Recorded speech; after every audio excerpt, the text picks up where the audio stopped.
What's good, everybody on YouTube? This is your boy Akil McLeod back with another video, and today I'm going to share my top 10 sneaker sales on Poshmark in 2019. Now, this year I've sold a ton of shoes, a ton of boots, but I specifically wanted to focus on the sneakers for this video because, like I told you guys, one of my goals for 2020 is to just start to really hone in on selling sneakers, specifically shoes, whether I can find some dress shoes for a really good deal, sneakers or boots.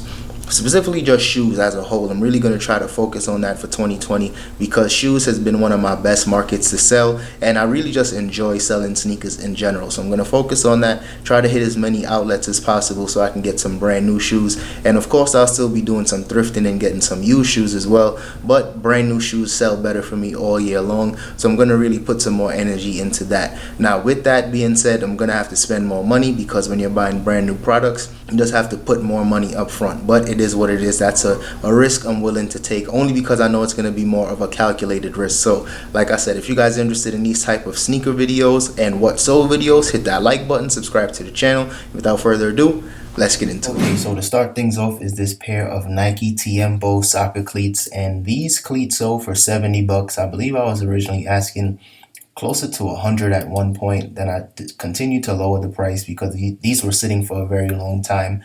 And the weird thing about these shoes was that the left shoe was in really good condition, but the right shoe was really beat up. Keep in mind, I purchased both of these from the thrift, so these were really dirty, really grimy when I picked these up, and I think I spent maybe $4 or $5 for these shoes. Nothing much, but I do know any of the R10 cleats, anytime I find them, they usually do sell for some decent money. So I know I had to still take a chance on it, even though they were really dirty. And thankfully, these did sell for 70 bucks. So it didn't sell for over 100. It didn't sell for what I was initially intending to get. Once you consider the fact that I only spent about $5 or $6 for these shoes, really good profit on these. So if you guys come across Tiempo soccer cleats, I'm not going to say all of them sell for some good money. The older ones, as you guys can see, these were from 2006. The older ones are a little more sought after because the quality overall, and they're just more unique. Not a lot on the market right now.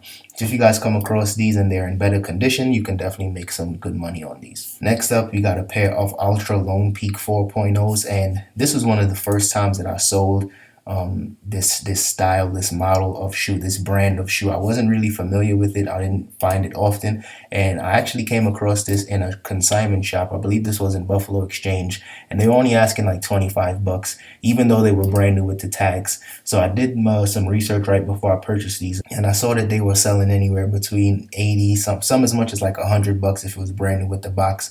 So I listed these for about 89 here on Poshmark, and they sold for 80 within about maybe a week or two. It didn't take too long for these to sell at all. This was a really good flip for me. So if you guys come across Ultras, definitely pick them up. Anytime I came across them after this, I always grab them up. Even if they wasn't in the best condition, I would still grab it up because they usually do sell for at least 30 bucks if they're not in the best condition. Next is a pair of Nike Kyrie 5s, and this is the Just Do It colorway. So these were a little more rare when they did come out. I didn't really see these too often, and then they eventually did hit the outlets. And by the time they hit the outlets, the price kind of plummeted on these. Keep in mind, Kyrie 5s don't sell for a ton of money. They retail for about $140. So once they go on sale, you can get these brand new in the store for like 100, sometimes less.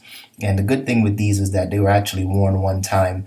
I probably could have listed these as brand new without box, but I can tell somebody wore these once, so I just listed them as used.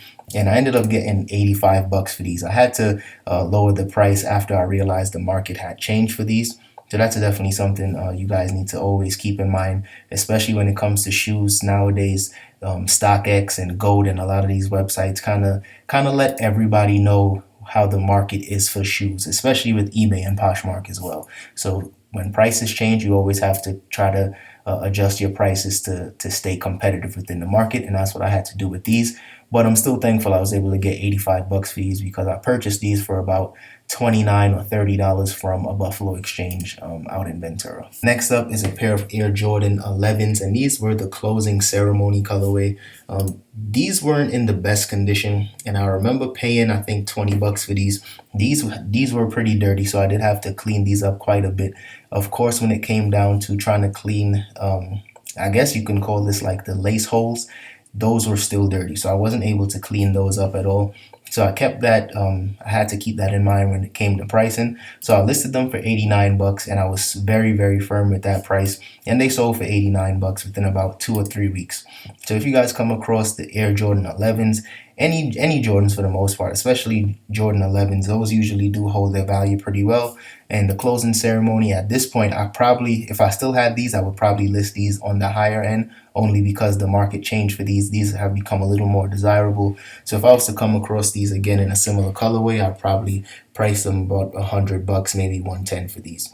But like I said, the market always changes, especially when it comes to shoes. Next, we got a pair of Air Foamposite ones in the Legion green colorway. And the only problem with these, as you guys can see, was that there was a small tear on the uppers on this one. But other than that, the bottoms are really good. The midsole was really good. These were in really good condition. So I'd still price them pretty high. Priced them for about 100 bucks. I actually priced them at 99. And looking back in retrospect, I probably should have tried to price these at least at $100. That way they could have popped up in the kicks market. And that's just a quick tip for you guys. If you price your shoes at $100, that's how you can get them in the actual kicks market, and just give it some more exposure. I don't think I was familiar with that at the time of this sale, so I priced it at 99. But that's just a quick tip for you guys, just in case you wanted to know how you can have your items displayed within the kicks market on Poshmark. But overall, I still made some really good profit on these. Like I said, these sold for 100.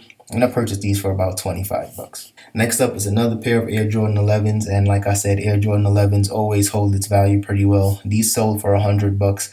I believe I spent maybe $25 to $30 on these. Not exactly sure, but that's usually how much I'm always willing to spend on used Jordans. And these sold pretty quickly. Within about 2 or 3 days, these ended up selling for 100 bucks. I think I was asking 109 at the time, and then I got a best offer at 100, and I went ahead and accepted that. So be on the lookout for the Air Jordan 11s. Any colorway usually does pretty well. And for me, these did sell pretty quickly. Next up, we got a pair of Nike Air Prestos in the Storm Pink colorway. And if you guys follow the channel, you just know I sold out of these a couple days ago, actually. Somebody bought the pink pair, and moments later, somebody else bought the white pair. And at the time of sale for these sold for 110, and the last two actually sold for $89.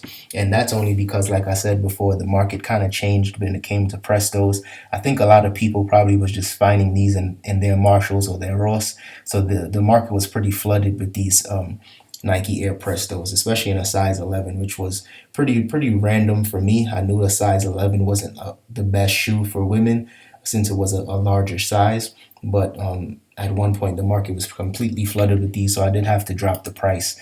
So always keep that in mind. You always want to remain competitive when it comes to pricing. Some people wonder why some of their items aren't selling, and that's probably because, the market just changed and you just need to keep up with those type of stuff. But I did grab these from Marshalls for 40 bucks. Next up is a pair of Nike Air Foamposite ones in the University Blue colorway, and I actually purchased these on Poshmark to sell right back on Poshmark. I realized that whoever was selling these, they priced them really, really cheap. I think I got these for 50 bucks, and I did have some store credits in Poshmark from some referrals.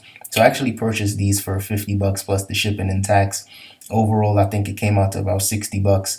And then I ended up selling these on Poshmark a few days later for 110. So I made a really quick flip on these shoes. And the good thing is that I did have some Poshmark credits from referring some people to the Poshmark platform. So these were essentially free for me. So if you guys come across anything that you're very knowledgeable on and you see the prices is good enough for you to make a profit, go ahead and try to scoop those up as soon as possible, because anytime I'm checking comps on Poshmark, I realize that some shoes sell for ridiculously cheap prices, and that's because some people are just trying to get rid of stuff or just trying to clear out their closet. So they're not necessarily checking comps and trying to get the most for what they can. So if you guys can capitalize on that, go ahead and do that. Next up, we got a pair of Nike Dunk Sky High wedges in the Disco Ball colorway, and these sold for 130. I actually sold another pair of these in a size 11 for 109, but the Disco Ball colorway, for some reason, is super popular. This has just a really good return on these. I did purchase these for, I think, 15 or 20 bucks, nothing too crazy. And the second pair that I did find, I spent about 30 on those from a Crossroads trading, like a consignment shop. So anytime I come across these, I'll always grab these up. Ton of profit to be made. Larger sizes sell well, smaller sizes do good as well. Anytime I come across any Nike Dunk Sky High wedges, those usually bring in at least 60 bucks for me. So if I find them, I usually always grab those up. And next up, we got a pair of Feit black leather lace-ups, and these were in really good condition. I also got these from a consignment shop, and I paid about 40 bucks for these. And I knew once I looked at these, I knew that these were going to be something special, only because the quality was really high on these. And once I checked the comps, I was blown away to see how much these actually sell for. And this one sold within the first day of me listing. So it only led me to believe that I probably wasn't aggressive as I should have been with the pricing on these. But I still made some good profit. So it is what it is. Sometimes I price stuff a little too low, and then I learned the hard way. So that's just a quick tip for you guys as well. Even though sometimes I might make some really good profit on some stuff, sometimes I leave a lot of money on the table with my pricing as well.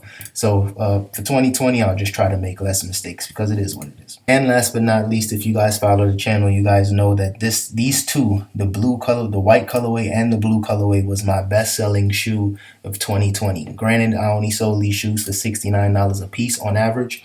Sometimes I sold a couple pairs for about 65 bucks in the very beginning when I was trying to build up some momentum. But these sold, I garnered well over 1,200 bucks in terms of profit on these shoes. I got these from the Adidas outlet, and I spent about 20 to 22 bucks on these after tax, and I purchased about 40 pairs of these. I actually made a video breaking down the profit and just telling you guys how you guys can do similar flips if you have outlets in your city. So if you guys are interested in that, I'll make sure I put it up in the cards and in the description below. But this was definitely one of my best selling shoes of 2019. So I'll definitely be visiting some more outlets in the future and just trying to really focus on selling shoes in 2020, because for me, shoes was definitely one of my best selling items, and I just paid attention to some of my stats and some of the more popular things that I was selling. And shoes, sneakers, boots, those were definitely at the very top of my list. So I'm going to just put more energy and more attention into selling those. And hopefully we can see some really good numbers in 2020. All right, y'all, that's all I got for today's video. So if you guys enjoyed that one, don't forget to hit the like button and subscribe to the channel. And also, if you guys made it this far, drop in the comments and let me know what were some of your favorite sneaker sales of 2019, whether from me or just from your personal collection. Definitely drop it in the comment section because I'd love to know. And I'll see you guys in the next one. Peace. For the winner, cause you felt like you was losing, only for the winner. Move just to keep from cooling, like only for the winner, only for the winner, only for the winner. Boy, my heart is cold, and I'm too cool to sweat it. I should've never offered it. I'm tight and now I'm off this shit. You should wanna be a real one.